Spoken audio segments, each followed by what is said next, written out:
Hey, what's up? This is Nergal from Behemoth, and you're watching Rock and Metal News. Fuck yeah.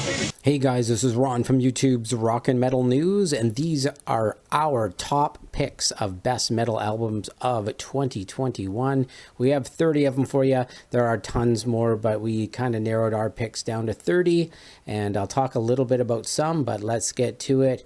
And we're going to start at number 30. It was a thrash band, Artillery, with their album X or 10. Great album and great vocals. Always love Artillery.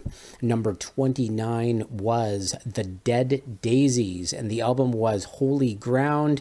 What a group this is. Tommy Clufetos on drums, David Lowery, Glenn Hughes on vocals. We all know Glenn Hughes, just all over the metal scene, and Doug Aldrich on guitar. Wicked riffs on this album, so check it out. Number 28 was Converge and Chelsea Wolfe. They did a collab. It's called Bloodmoon 1, and that's the Converge collaboration album with Chelsea Wolfe, and just so much cool stuff on here. The songs are just so diverse. It's so moody. Great album. Number 27 was KKs Priest, Sermons of the Sinner. Judas Priest, guitarist KK Downing on guitar, and Tim Ripper Owens on vocals. How could you go wrong with that? It's really nice to hear KK Downing again. Number 26 was a band called Act of Denial. The album was called Negative, and it's kind of a super group. A bunch of musicians got together to make this project up. Bjorn Speed Strid from Soilwork on vocals, and they have Steve Di Giorgio on bass from Testament, and he played in a ton of other bands. Great vocalist, great drumming in this, super high speed stuff. Check it out. Number 25 was Asfix, Necroceros, and Asfix always put out super cool stuff, and I love it. It was just another great album. Number 24, one that is kind of local to us, Spiritbox, Eternal Blue. What a great album this was, and of course that's our fellow Canadian vocalist, so they just put out a really great album and some great stuff. I think there's a lot to come from Spiritbox in the future. Number 23, going to go old school a bit on this one, but the album was just so good, and it's not super heavy, but it is old classic rock, and it was Yes. The album was called The Quest, and Yes, we know that John Anderson is not singing for them, but this album, man, was so good. They have John Davison on vocals, Steve Howe, of course, the classic Yes guitarist on guitar, Geoff Downes on keys, Alan White on drums, and Billy Sherwood on bass. This album was one of my favorite Yes albums for a while. Just love it. If you sort of gave up on Yes because John Anderson left, definitely give this one a shot. There's so much great music on it. Number 22 was Durbin, The Beast Awakens.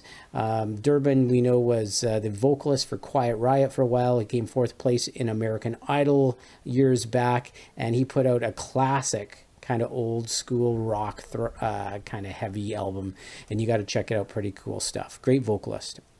Number 21 was Architects. For those that wish to exist, Architects just keep getting better and better.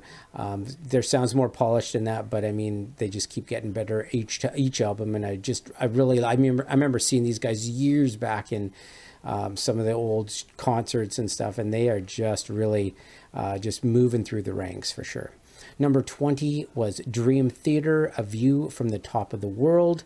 How can a Dream Theater album not make it into the top albums of the year? Because they are just so good at writing songs. The musicianship is just unbelievable, and they always put out good stuff. There's so much cool different beats, and there's different musical interludes, and they have so many cool structure changes in Dream Theater. That was number 20. Number 19 was Powerwolf, Call of the Wild. I love Powerwolf. I thought their last album was a bit better than this one. They were on the top albums when they did their last album as well. But this one I just thought was, this is number 19. I think they were in the top 10 last time they put out their album. But another great album from Powerwolf. They can write some good anthems. Number 18 was The Crown album, Royal Destroyer. These guys, man, they're so heavy, so cool. Love their stuff. They're just full out pretty much all the time, so check it out. Number 17 was Chemis. The album was Deceiver. Love the vocals on this band, super heavy. I thought this was a really good Chemis album, and they just have a really sweet, heavy, plodding sound that I just love. Number 16, it was kind of a surprise for me. It was Volbeat, Servant of the Mind. I'm an old school Volbeat fan. I saw them, live in concert way back in their first couple albums. And I kind of lost track with Volbeat because they kind of were getting a little too radio rock and poppy for me. But this album here, I think they went back to their roots, and it's a lot heavier, some cool stuff on it. So if you gave up on Volbeat, definitely check out their new one.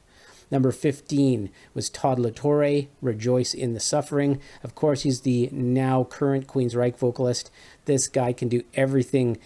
He's such a great vocalist. And I mean, he just plays all the instruments. He's a great drummer and all that. So check out the Todd La Torre solo album. Number 14 was Silver Lake by Esa Holopainen. It's a self-titled album. He's the guitarist from Amorphous, and he had a bunch of great musicians guest on this album. Jonas Renks of Catatonia was on it. Enor Slowberg of Leprous. They had featuring Tommy from Amorphous, his vocalist from Amorphous is on it too. Bjorn Speed Strid from Soilwork is on it. So if you haven't checked out that album, definitely check it out. It's Silver Lake. And number 13 was a band called Vola, Vola.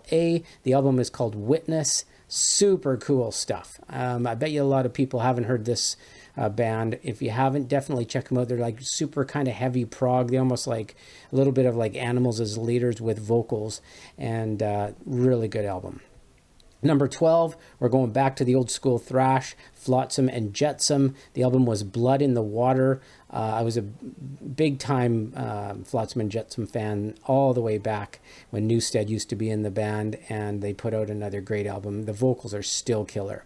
Number 11 was Whitechapel Kin, and Whitechapel keep moving up as well. I mean, they have their clean vocals on there now, mixed in with some real heavy death vocals.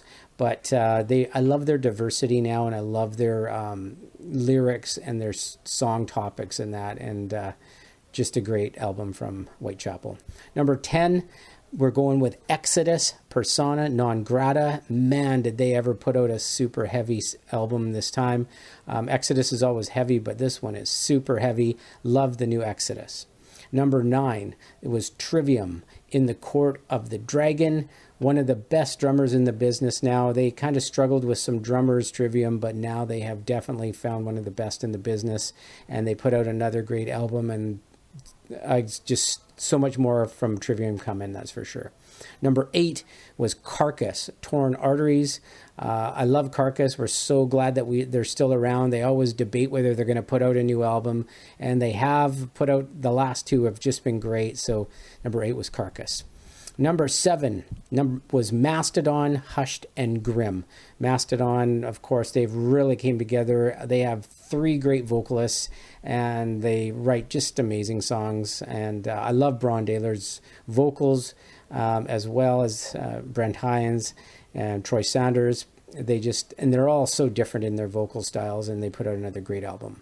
Number 6 was Leprous, Aphelion. Wow, this album really surprised me. I mean, I love Leprous, but this had some super cool stuff on it. I mean, you got to check out, if you haven't checked out the new Leprous, definitely check it out. Super cool album. Number 5 was Love and Death. The album is perfectly preserved, and it features Korn's Brian Head Welch, and this is such a great album. There's so many cool songs. It is sort of a rock, little bit of a radio rock feel to it, but I mean, the song quality and the vocals, I just thought it had everything in it. Just a super great album. So many songs that were just back-to-back great. Number 4 was a band called Soen, and the album is called Imperial. This band features Martin Lopez, who used to play drums in Opeth, and they have this album is like, this band is kind of like Opeth mixed with Tool. That's kind of my perspective on it, and they just put out a really great album, so check it out. Number 3 was Helloween, self-titled album Helloween, and they have everybody in the band. They have Michael Wycath, Marcus Groskopf, Kai Hansen is back with them, Michael Kiske, Andre Deras, Sasha Gerstner, and Daniel Lobel. And they have the 3 vocalists, and I thought they put out a really cool album. All vocalists really blended in well, and Kai Hansen, of course, man, they just, the old school Helloween, man. I bought that first Helloween album way back when and just loved Helloween, so I love to see Kai Hansen back. It's a great album. Number 2 was a toss-up, and number one and 2 were a kind of a toss-up to me. You flip them whenever you want. I had number 2 as Gojira, Fortitude. Gojira are just pumping out super wicked albums all the time now. They just definitely have their sound, and they have this real cool formula that they use, and they just put out really great albums all the time now, and they're just a great band. And I chose number 1 as Iron Maiden, Senjutsu. The reason I chose this as number 1 is because I just thought this was one of the best of the newest Iron Maiden albums. I thought they kept it a little bit raw. They had some really cool, diverse guitar riffs on this one, and I don't know, I just thought they went a little bit old school on this with their sound. The songs Senjutsu, Stratego, The Writing on the Wall, Darkest Hour, Death of the Celts. They just really put out an album that I found was more gripping and interesting than some of their newer ones. And I chose Iron Maiden, Senjutsu, as the number 1 album of 2021. Let us know what your thoughts are. This is Ron from YouTube's Rock and Metal News. Thanks for tuning in.